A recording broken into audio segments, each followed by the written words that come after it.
और इसके बाद हमको जो स्ट्रक्चर मिलने वाली है, ध्यान दीजिए, वो क्या मिल रही है, ये।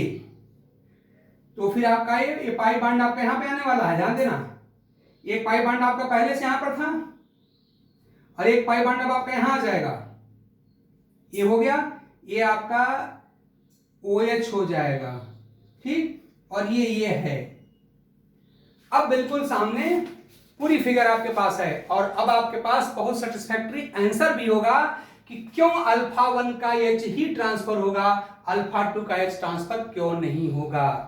ठीक, अल्फा 1 के H को ट्रांसफर करने से क्या मिला, देख रहे हो, well defined aromatic compound named phenol मिला। ध्यान दो, पूरी बेंजीन रिंग के साथ OH लगा है, ये फिनाल है, किसी को डाउट नहीं होना चाहिए। और हम सब लोग जानते हैं एरोमेटिक कंपाउंड है, हम सब पढ़ चुके हैं। तो अल्फा 1 से H को ट्रांसफर करने से हमको एक एरोमेटिक कंपाउंड मिला जो कि मोर स्टेबल होता है, बल्कि मोस्ट स्टेबल कह लीजिए होता है। और अगर यही काम अगर मैं अल्फा 2 से करता हूं तो हमको यहां पे साफ साफ दिख रहा है कि ये कोई एरोमेटिक कंपाउंड नहीं है। ठीक, यहां तो कंटिन्यूअस रिंग ऑफ कंजुगेशन ही नहीं है। तो क्या आपको लगता है कि जो सेकंड अल्फा 2 से H ट्रांसफर करने के बाद जो सेकंड प्रोडक्ट हमको मिला है, क्या इसकी स्टेबिलिटी हाई होगी? नहीं होगी, नहीं होगी ना। तो ये रीजन है कि why transfer of hydrogen from alpha 2 to oxygen does not take place. ये ट्रांसफर क्यों नहीं होता है, इसे मैं काट रहा हूं, कैंसिल कर रहा हूं, नहीं होगा। और अगर होगा भी, मान लो इनकेस हो भी गया, तो इसका जो परसेंटेज होगा वो बहुत ही कम, अप्रॉक्स नेग्लिजिबल होगा, इसका अमाउंट बहुत कम बनेगा। तो इसलिए अगर आपसे कोई पूछे कि भाई देखो ये भी आपका अल्फा है और ये भी अल्फा है और इन दोनों ही अल्फा के पास हाइड्रोजन तो है, तो आप यहीं से अपना अल्फा 1 से ही H क्यों ट्रांसफर करोगे, अल्फा 2 से क्यों ट्रांसफर नहीं करोगे? तो आपको तुरंत पहले दोनों स्ट्रक्चर बना देना चाहिए। मान लो अगर एग्जाम में आ गया तो आप वैसे बनाइए और अब एक्सप्लेन करिए कि किसी भी इवेंट के होने की जो पॉसिबिलिटी होती है वो उस बात पर डिपेंड होती है कि उस इवेंट मतलब उस रिएक्शन के बाद जो प्रोडक्ट बनेगा उसकी स्टेबिलिटी का लेवल क्या है। तो अगर मैंने पहला काम कराया तो मोर स्टेबल प्रोडक्ट यहां मिलने वाला है जो कि एक एरोमेटिक कंपाउंड है, नाम इसका फिनाल है। और अगर मैंने यही काम यहां कराया होता तो मुझे जो कंपाउंड मिलेगा वो एरोमेटिक नहीं है। और आप देख रहे हैं दो डबल बॉन्ड कंटिन्यूएशन में है भाई। और आप जानते हैं कि अगर डबल बॉन्ड वही अगर कंजुगेशन में होते हैं तो स्टेबिलिटी डालते हैं, और वही डबल बॉन्ड अगर कंजुगेशन में नहीं होते हैं तो रिएक्टिविटी बढ़ाते हैं, मतलब स्टेबिलिटी घटाते हैं। ये बात आप बहुत अच्छी तरह जानते हैं।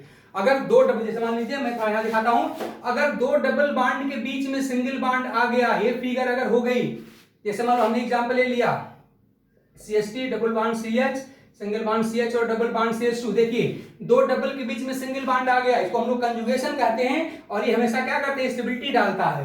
लेकिन यही इसकी जगह पे मान लीजिए अगर आपने कहीं ऐसा लिख दिया होता, ये चीज ये लिख दिया होता, तो देखिए दो डबल बॉन्ड यहां भी हैं और दो डबल बॉन्ड यहां भी हैं, जबकि यहां जो डबल बॉन्ड होंगे वो स्टेबिलिटी को बढ़ाएंगे और यहां के डबल बॉन्ड स्टेबिलिटी को घटाएंगे।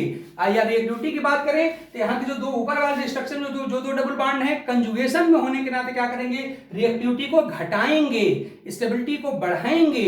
और नीचे वाले जो दो डबल बॉन्ड है आप देख रहे हैं कि यहां पर ये डिलोक्लाइज होंगे ही नहीं, ये जहां पर है वहीं पड़े रहेंगे, इसलिए इलेक्ट्रोफाइल आसानी से अटैक कर देंगे, इसलिए इनकी रिएक्टिविटी काफी बढ़ जाएगी और स्टेबिलिटी काफी घट जाएगी। तो हम इसका भी यूज इसको एक्सप्लेन करने में कर सकते हैं। तो आपसे अगर ऐसे क्वेश्चन पूछे जाते हैं तो आप इसका सेटिस्फैक्टरी आंसर दे पाएंगे, ऐसा मैं अब मान के चल रहा हूं।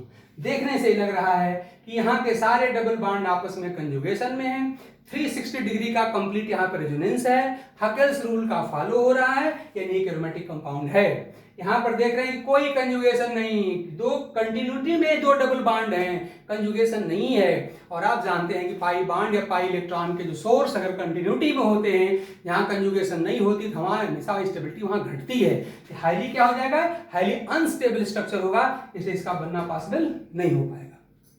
ठीक है, अब जरा देखो ऊपर वाले एग्जांपल में आपने इस बॉन्ड स्ट्रेंथ के बेसिस पे ये कहा था कि this keto form is more stable than enol form, ऐसा कहा था। अगर मैं स्टेबिलिटी के लिए अगर मान लो साइन लगाता हूं तो मान लो साइन इसके फेवर में जाएगा। This keto form is more stable than enol form because C double bond O of keto form is comparatively strong than C double bond C of enol form. तो keto more stable than enol form. लेकिन क्या वही बात आप यहाँ पे कहोगे जो नीचे वाला एग्जाम्पल है? चलिए जो हमारा, हाँ यहाँ पे बात बदल जाएगी भाई, रीजन बताओ फट से। यहाँ कौन ज्यादा स्टेबल होगा?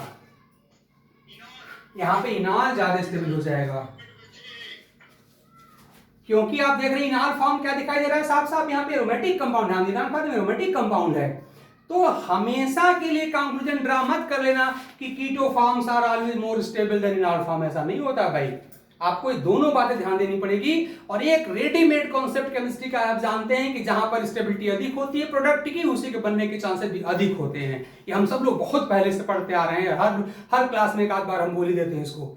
तो अब स्टेबिलिटी पे ध्यान दीजिएगा। और स्टेबिलिटी के तमाम फैक्टर हम पढ़े हैं, जिसमें कि हम स्टार्ट करते हैं बांड की लेंथ से, बांड की स्ट्रेंथ से, हाइपर कंजुगेशन से, रेजोनेंस से, और पहुंचते कहां पर है? एरोमेटिसिटी पर। और आप जानते हैं कि एरोमेटिक स्ट्रक्चर जो होती है मोस्ट स्टेबल होती हैं, और इन सारी बातों का हमने डिटेल में प्रैक्टिस आपको कराया हुआ है।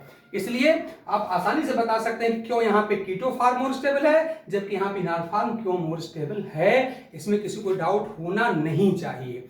और स्टेबिलिटी पे हमने ढेर सारे क्वेश्चन आपको बिल्कुल बोर्ड से लेकर आईटी एडवांस तक के हमने करा डाले हैं, इसलिए किसी को डाउट हमने दर्जनों एग्जाम्पल इसी बोर्ड पे लिख लिख के आपको कराए थे। अगर आप लोगों के पास नोट होगा तो उसको दोबारा रिवाइज कर लीजिएगा, वो बड़े काम का होता है। ठीक है, आगे बढ़ा जाए, कुछ टाइम है क्या? देखो भाई, अब इसको आप जरा ध्यान दीजिएगा। और हम आगे के एग्जांपल्स में देखो जरा समय है, एक एग्जांपल लिखा था जो मैंने मिटा दिया, जरा मैं एग्जांपल तो लिख दूं ताकि मेरे इस स्टेटमेंट के अलावा भी कुछ और मिलेगा जो अगले क्लास में मिलने वाला है। जैसे मान लीजिए कि मैं एग्जांपल का CH3 और CH2 और N डबल बॉन्ड O और O माइनस, ध्यान दो इस पर। क्या आपको लग रहा है कि यहां पर भी कीटो इनॉल टाटोमेरिज्म दिखाई पड़ रही है? जल्दी बोलो फट से। अरे भाई, जब C डबल बॉन्ड होगा तब ना कीटो होगा। तो क्या यहां पर C डबल बॉन्ड है? नहीं, यहां कोई C डबल बॉन्ड नहीं है। फिर भी अगले क्लास में हम देखेंगे कि यहां पर भी टाटोमेरिज्म होती है। तो इसलिए मैंने कहा था शुरू में ही आपसे कि खाली कीटो इनॉल टाटोमेरिज्म ही नहीं होती है, और भी तमाम फॉर्म्स हैं। और उन सारे फॉर्म्स को हम लोग आज टाइम के नाते नहीं पढ़ पा रहे हैं। हमने हिंट थोड़ा जरूर कर दिया कि अभी तमाम कहानी बची हुई है, और इसको हम अगले क्लास में देखेंगे। हमारा ख्याल टाइम आप लोगों का हो गया होगा, इसको आप रिवाइज करिएगा। और अगले क्लास में जो इसका बचा पार्ट है, जो बड़ा इंटरेस्टिंग और थोड़ा सा कॉम्प्लेक्स होने वाला है, उसको देखेंगे हम। तब तक के लिए थैंक यू।